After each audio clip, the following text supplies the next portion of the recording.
Black warrant, normally हा शब्द ऐकला जात नाही, वाचला जात नाही. काय ह्याचा अर्थ आहे? हे बघा, एखाद्याला फाशीची शिक्षा लागली की समजा तो ट्रायल कोर्ट म्हणजे सेशन कोर्टात फाशीची शिक्षा लागली, तिथून तो वरती हायकोर्टात त्यांनी अपील केलं, हायकोर्टातून तो सुप्रीम कोर्टात गेला, सुप्रीम कोर्टातही अपील फेटाळल्यानंतर काय शेवटी उरतं? राष्ट्रपतींचा दयेचा अर्ज. तो दयेचा अर्ज फेटाळल्यानंतर शेवटी ती केस पुन्हा ट्रायल कोर्टाकडे परत आली. कारण शेवटी ट्रायल कोर्टाने शिक्षा सुनावली. जेव्हा त्या शिक्षेची अंमलबजावणी करण्यासाठी ट्रायल कोर्टाकडनं जे अखेरचं वॉरंट निघतं की 7 दिवसाच्या आत आजपासून याला मरेपर्यंत फाशी देण्यात यावं, आता ही ऑर्डर कधीही बदलली जाऊ शकत नाही.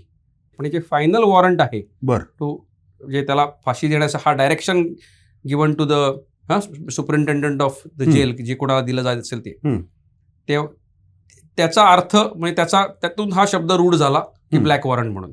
आणि त्यामुळे जे पुस्तक आहे तुम्ही जर बघितलं असेल त्या ब्लॅक वॉरंट पुस्तकामध्ये अनेक स्टोरी आहेत. म्हणजे रंगाबिल्लाची स्टोरी आहे की रंगाबिल्ला जेव्हा फाशी झाली आणि ती फाशी इम्प्लिमेंट करण्याच्या आधी त्याच्या आयुष्यात काय घडलं. मग ते ब्लॅक वॉरंट पुस्तकामध्ये या अशा अनेक कहाण्या आहेत की ज्या फाशी दिलेल्या कैद्यांच्या आहेत आणि विशेषतः त्या कालखंडातल्याही की जेव्हा ही ऑर्डर इश्यू झाली होती आणि त्याला कल्पना होती की आता आपल्यामध्ये आणि मृत्यूमध्ये फक्त 7 दिवसाचं अंतर.